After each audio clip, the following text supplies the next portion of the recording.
Une imposture. C'est ainsi que Donald Trump, à nouveau candidat, a qualifié sa dernière inculpation lors d'un rassemblement samedi à Columbia, en Caroline du Sud.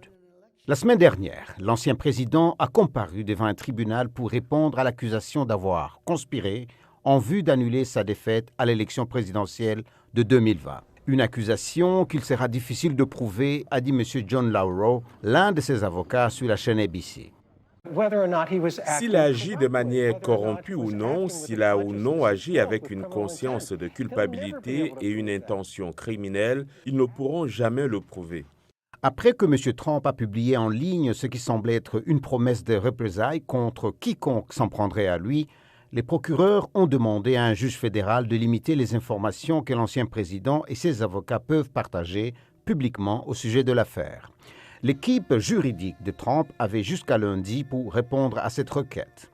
L'un des avocats de Trump, John Lauro, a commenté sur CNN.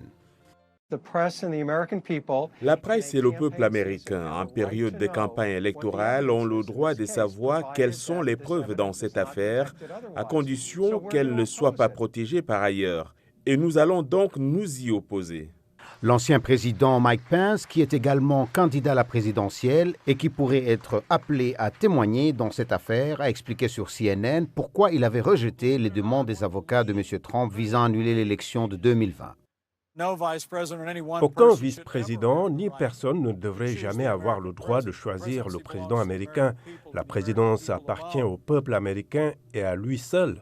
Les réactions mondiales aux problèmes judiciaires de Trump ont été lentes à venir. James Long, professeur de sciences politiques à l'Université de Washington, n'en est pas surpris.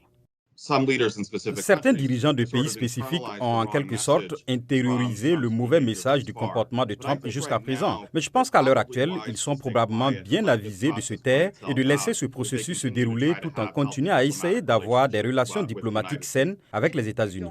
Pour Catherine Seking, spécialiste de relations internationales à la Harvard Kennedy School, la dernière inculpation de M. Trump doit être prise au sérieux, même si les étrangers en ont assez d'en entendre parler ou s'ils pensent qu'elle n'a pas de conséquences. Cette affaire pourrait devenir un exemple de la manière dont les États-Unis sont à même de surmonter leurs problèmes en utilisant la loi, a-t-elle fait remarquer.